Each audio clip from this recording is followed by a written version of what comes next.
Продолжуваме со разговори во студиото. Мој гостин ова утро е Горијан Јовановски, советник во Советот на град Скопје, екоактивист, велосипедист, така кажа утрово, од Здружената иницијатива Зелен хуман град. Јас би го почнала овој разговор со првиот императив од вашата иницијатива, Зелен град. Така. Што има ново? Рековме ќе направиме една најава за утрешниот голем настан кој што се однесува на зазеленување на еден дел од градот. За што се работи? Така. Значи, утре имаме настан кој што се одвива трет пат веќе во Скопје и трет пат во регионот. Ова е регионален настан наречен Дрво на пријателството. Тој се одвива во сите главни градови, а оваа година ме радува и во помали градови на западно-балканските земји, тоест оние земји кои што не сме во Европска унија, така не групираат. Да, уште некое време. Уште некое време се надеваме.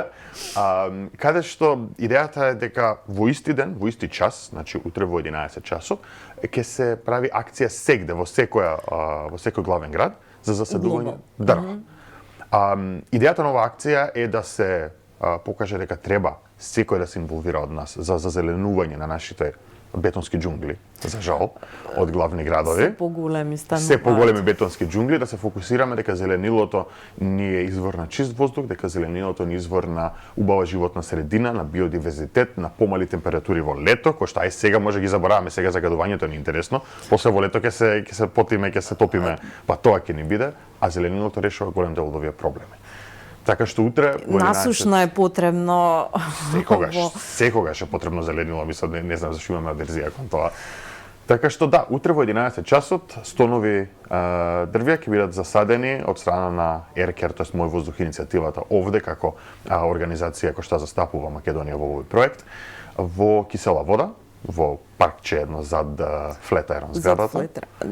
И може да ги поканиме сите заинтересирани да учествуваат во оваа акција и да дадат свој мал придонес за зелено Скопје. Инаку контра на ова зазеленувањето на градот е загадувањето.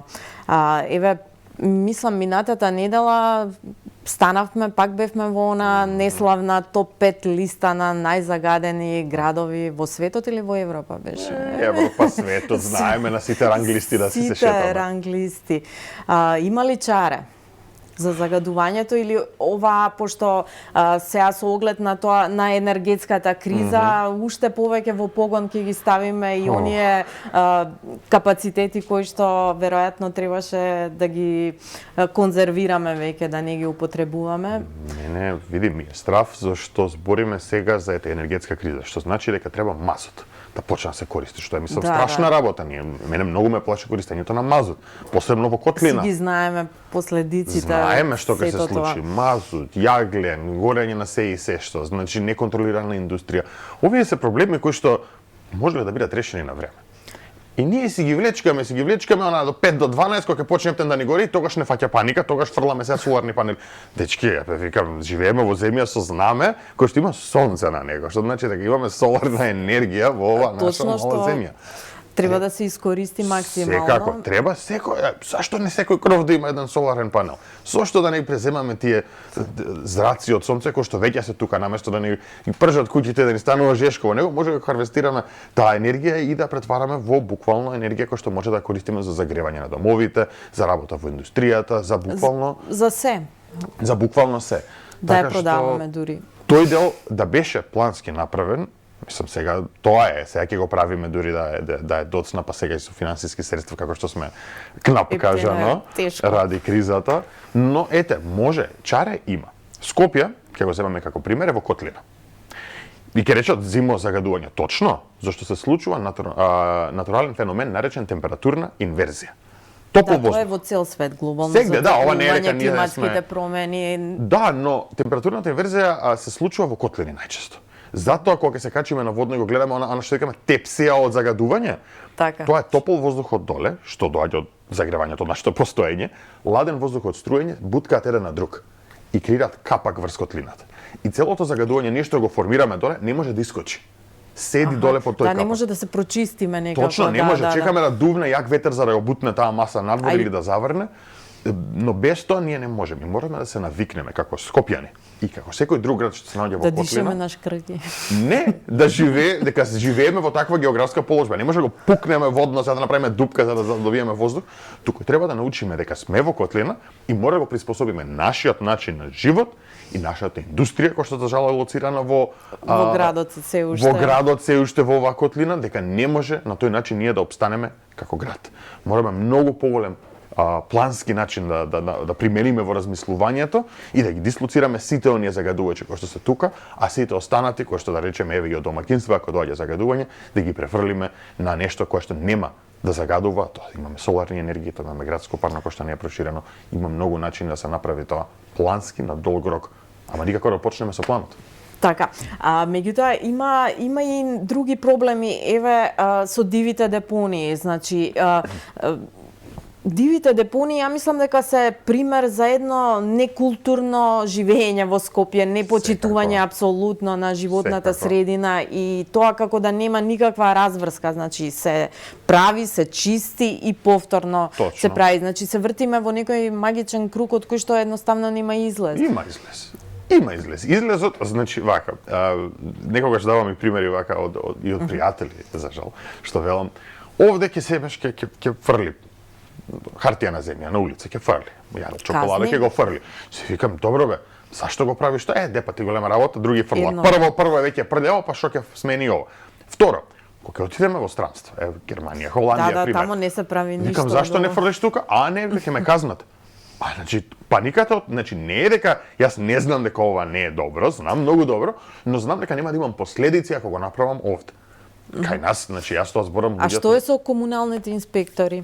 Значи, комунална полиција не има. Немаме полиција. Заглавени се, значи тие идеи, закони за комунална полиција се заглавени негде во некоја фиока. Имало дискусии меѓу министерство и град Скопје. Да, имаше и претходниот градоначалник најавуваше дека е потребно да има. Застанале негде и ние како Зелен хуман град имаме поднесувани прашања советнички до каде е работата. Накој што добиваме многу општи одговори, заглавена е ситуацијата, не е ништо мрднато. Комунална полиција треба да може да искочи да ме казни на лице место багере и тоа убаво по џебот. Па тогаш ќе памтам дека не треба да фрлам. Мислам, за жал, дур не едукативниот систем ме научи од мал, моите родители, мојата животна средина, моите наставници. Да, образованието. Образованието мора, тоа што зборам и во образованието, јас се сеќавам, ние имавме ден на дрвото. И ден на дрвото беше еден ден посветен на животната средина и тоа ние го гледавме како немам часови. Не дека ќе засадам дрво. Меѓутоа, не знам дали Горијан ти си помлад, меѓутоа ние често пати го чистевме училишниот двор. Тоа е многу убаво. Значи тоа имаше таква акција, имаше акции на собирање на стара хартија, значи имаме да речеме од некој претходен систем многу здрави, добри навики всадено, кои што едноставно у денешно време, не знам, ги забораваме. Не треба да ги изгубиме тие навики. Не смееме да дозволиме да ги изгубиме. Меѓутоа, самото училиште ги негуваше тие работи. Сега затоа верувам дека едукативниот систем, доколку почна да посветува многу поголем акцент на животната средина, на климатската криза во која што се наоѓаме, да не научи дека ние мора да придонесуваме и секој поединечно и нормално да правиме притисок кон институциите кои што треба да се вршат својата работа. На тој начин ќе имаме активни граѓани и во Скопје, во Македонија и во регионот, кои што сакаат да видат подобро утро, а не да видат тоа исклучиво само сакам да видам на Facebook, да пишам статус, ама да не се активирам во живо. Мораме тука да имаме некој баланс на активизам, граѓански активизам, кој што е многу по-чест. Да, она што ни недостига цело време, а тоа е во светот сите граѓаните се некако вклучени во заедницата, знаат како да помогнат, има тој граѓански активизам е на високо ниво и постои висока свест за тоа. Меѓутоа, кај нас малце потфрла или зароди. Има начини. Значи, ако збориме концептот на директна демократија, кој што ние како Зелен хуман град одамна го збориме, каде што секој граѓанин треба да е вклучен во носење одлуки, во разбирање на тоа што се случува по нашите институции, каде што сме. Ние, например, имавме момент каде што креиравме платформа наречена Мојград.мк, веб платформа. Тамо секој секоја седница ние ги објавуваме сите документи, сите точки кои што се дискутираат со материјали. Мора да биде јавно се она што се случува. Фул јавно. Претходно не беше ништо од тоа познато. Советот беше една црна дупка. Не се знаеше што се случува, кои збори, зашто, како. Сега и на Facebook ги има сите седници во се лајв, документите се тамо, како сме гласале, ние објавуваме секогаш. Како гласало мнозинството, објавуваме секогаш. А од скоро, тоа со претходната седница, видов дека се поставени уреди за електронско гласање, за да не гласаме со рака кревање како во средно. Со кој што се надеваме дека ќе ги добиеме и тие отворени податоци, за да објавиме точно кој како гласал по секоја точка, да може да се види дали тие мои представници кои што јас сум ги изгласал на избори се однесуваат онака како што имаат ветено и така како што јас очекувам тие да се однесуваат, и ако не, да размислам на следните избори што ќе правиме, за кого ќе гласам. Сега, кога сме кај тоа, да мора да споменеме и кавгата помеѓу градоначалничката Арсовска и председавачот на Советот Трајко Славевски, која што нели при ургентни состојби во градот и барање на решенија што се случува, ние бевме сведоци на сеири некои кога тие двајцата се караат, а едноставно проблемите стојат, нема решение. Како на вас, вака како советници независни? Макани, морам да ти признам, макани. Ние сме, нема наместено според редословот на следење во последна клупа, се смеам тие што прават проблеми, лошите на последна клупа сме седнати. Мака ми е да гледам тоа, бидејќи губиме време на политиканство, губиме време на сцени, губиме време на театар, сега имаме камера, тоа се снима лайв, чека да направиме нешто, наместо да се фокусираме на најбитните работи кои што се носење квалитетни одлуки за сите нас граѓани кои што сме на Скопје. Ние не го правиме тоа, тоа ќе го направиме можеби во една шестина од седницата, а све друго ќе биде чекај ја да се искарам со тебе да ти кажам, микрофонот, копчето, полицијата. Значи викам луѓе, ако имаме такви меѓусебни проблеми, зошто треба да се решат на камера? Решете ги на страна. После, на пауза, пред седница, дојди, искарај се што сакаш, направи, реши го. Ако сакаш да изјавиш нешто дека не се свиѓа другиот што направил, во ред, направи пресконференција. Но самата седница треба да е место за конструктивен диалог, каде што ќе се носат правилни одлуки. Решенија, Скопјани тоа го очекуваат. Точно, значи не може да најдете еден говор на Зелен Хумаград каде што излегуваме и ние полемизираме тука за не знам ти што, како треба. Не, конкретни сме.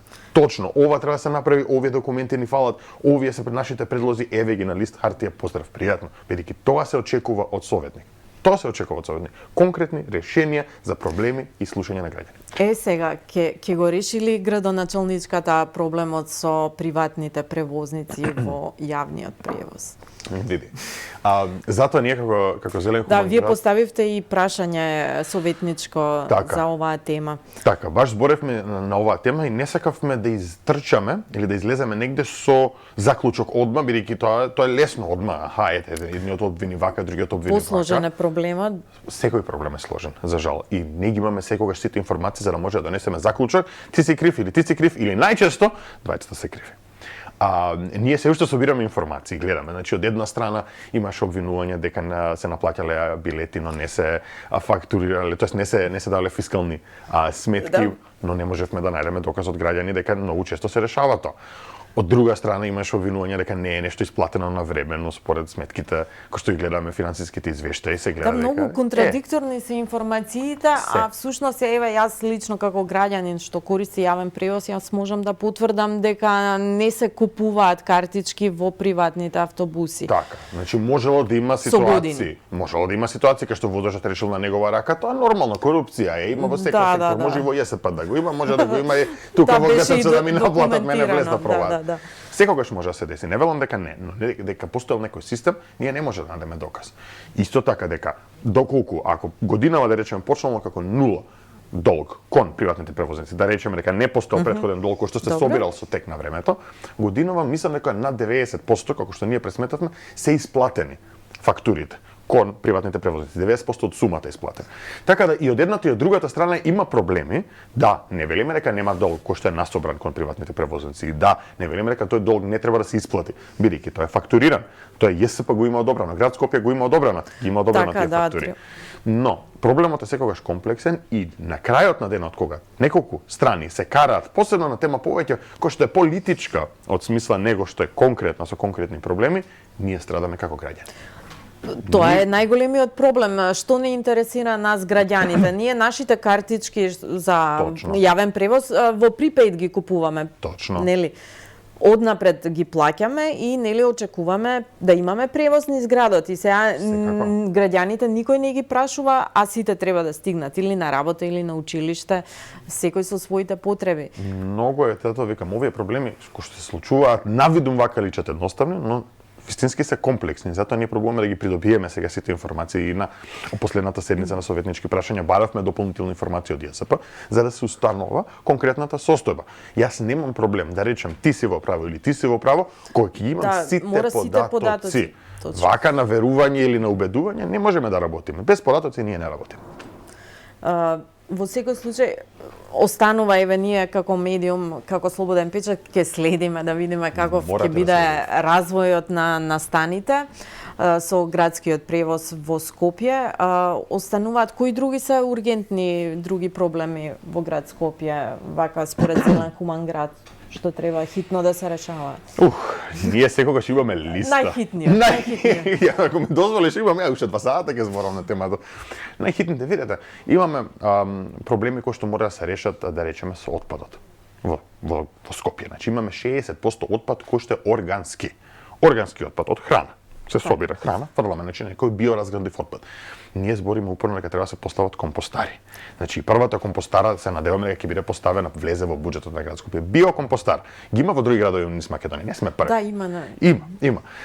Кога ги поставиме тие биокомпостари, ќе можеме полесно да научиме дека треба да го сортираме нашиот отпад и тие диви депони или општо депони што ги збориме нема да се собираат со огромна количина на отпад кој што после може да... Таа е уште една навика што треба да ја стекнеме за селектирање на отпад, тоа постои одамна. Институциите мора да помогнат во стекнување на таа навика. Сами нема да се навикнеме, сами е тешко човек да се навикне да рече денеска има луѓе, не велам не, но тој процент е занемарливо мал. Мора ние како институција да прво да има локација. Јас кај ќе го компостирам мојот отпад, јас живеам во зграда. И да биде близко, нели, на секој да му биде близу. Секако, затоа ние збориме 10 компостари во секоја од 10 скопски општини да има. Али еве да почнеме со една. Вклучат и општините. Секако, да почнеме со една да видиме. Тоа го збориме. Зборевме дека мора да се постави градска мрежа за сензори за аерозагадување, за многу поконкретно да се најде од каде доаѓаат изворите или им се помогне на инспекторите кои што треба да си ја вршат својата работа и да излезат на терен. 24 часа. 24, а не до 4,5 и после знаеш што заврши работното време. Како администрацијата. Не смее тоа да се случува, мора да имаме цело време дежурни, да може да излезат. Тие, например, мерачи, кои што ние ги баравме ниско буџетни, оние кои што едно време се вика експрес сензори, леле паника, што те знам, значи се доволно индикативни за да ни кажат овде има проблем или нема проблем, а после ти искочи со стручен мерач, измери, нема проблем. За жал, тие сензори за кои што ги беа вклучени во буџетот од Министерството за животна средина беше кажано град Скопје не сме да застане за нив, зашто не се исто сертифицирани, значи не се тие скапите сензори, а тие исто сертифицирани сега сензори со истиот буџет, наместо 100, 2 ќе ги имаме. И двата ќе ги поставиме само. Што не е концептот на таа детална мрежа.